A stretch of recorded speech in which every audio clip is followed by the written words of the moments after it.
Assalamualaikum warahmatullahi wabarakatuh. Selamat pagi. Bagaimana kabarnya anak-anak? Semoga kita sehat selalu. Amin. Pada kesempatan sekarang, kita akan mempelajari tentang perdagangan internasional. Tujuan pembelajaran kali ini, setelah proses pembelajaran ini selesai, diharapkan kalian dapat. Silakan perhatikan.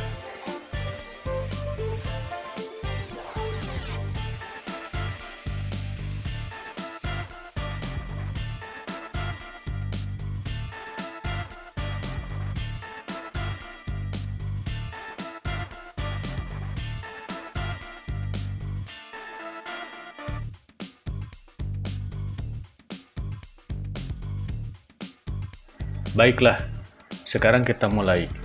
Adakah yang tahu apa itu perdagangan? Bagus. Perdagangan adalah proses penukaran barang atau jasa atau kedua-duanya yang dilakukan berdasarkan kesepakatan, bukan pemaksaan. Nama lain dari penukaran barang ini adalah barter.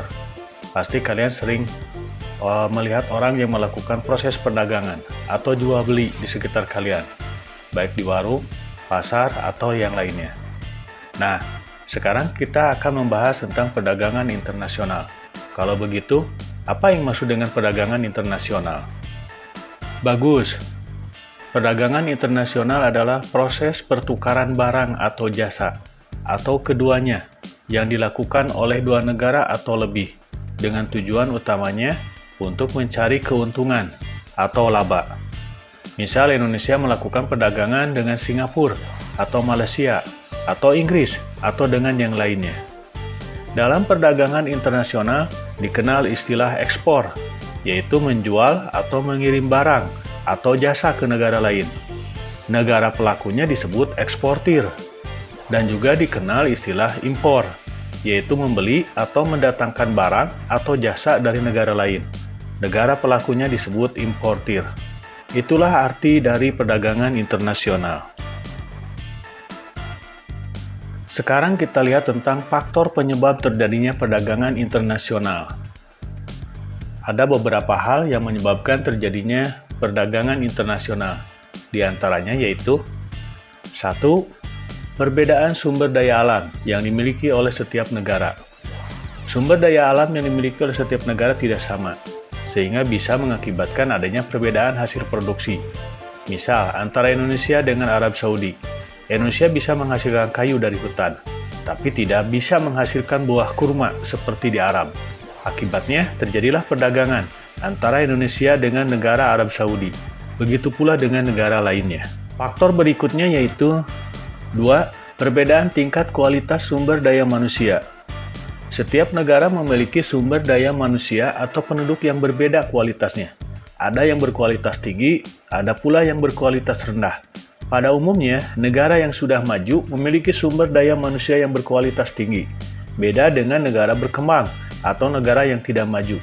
Negara yang memiliki penduduk yang berkualitas tinggi, maka akan menghasilkan barang atau jasa yang sangat berkualitas pula. Faktor berikutnya yaitu 3. Perbedaan ilmu pengetahuan dan teknologi. Negara maju pada umumnya menguasai ilmu pengetahuan dan teknologi yang canggih, sehingga mereka mampu menghasilkan barang dan jasa lebih banyak, lebih bermutu, dan lebih efisien jika dibandingkan dengan negara berkembang atau tidak maju.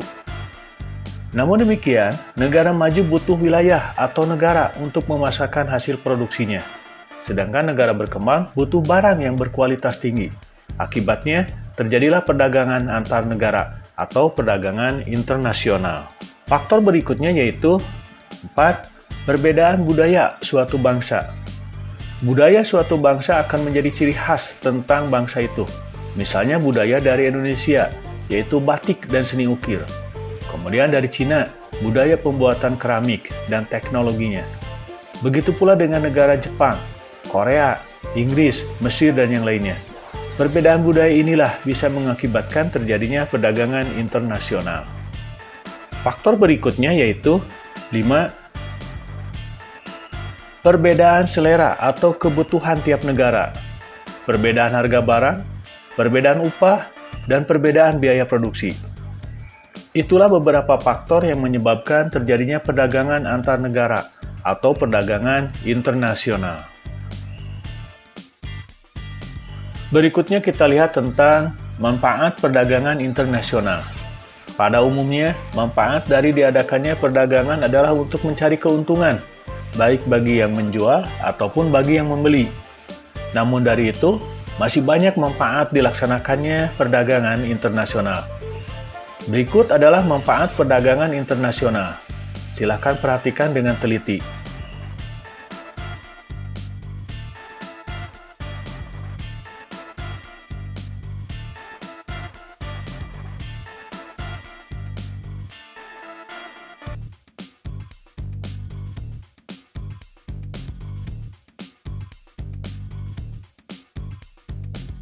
Itulah tentang manfaat dari perdagangan internasional.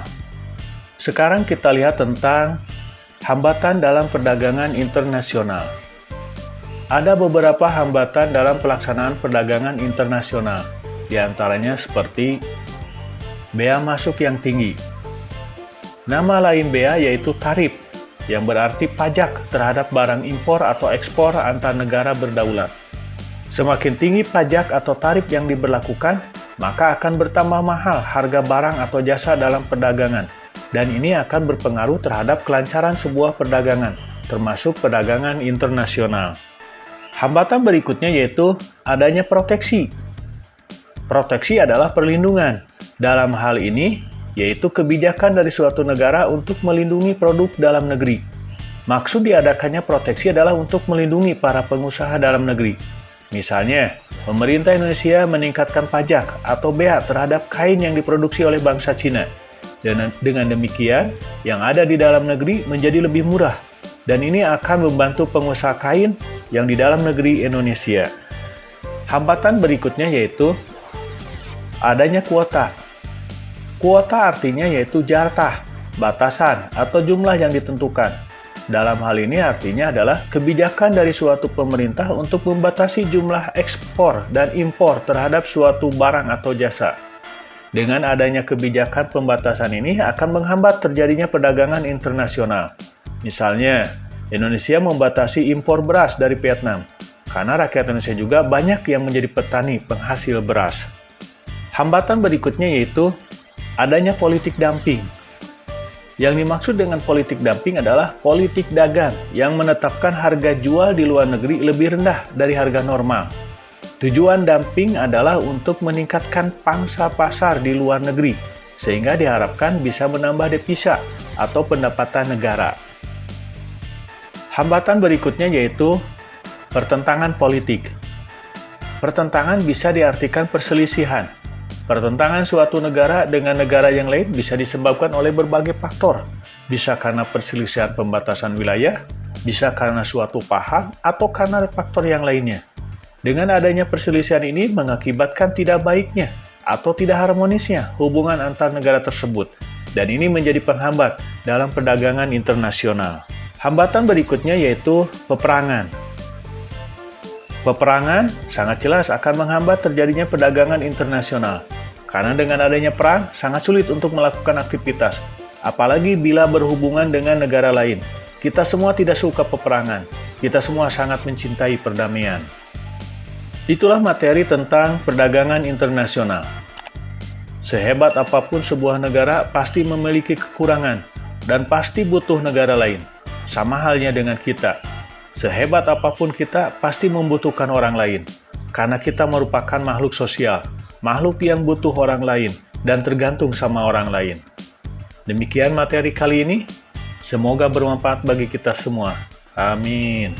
Wassalamualaikum warahmatullahi wabarakatuh. Selamat pagi.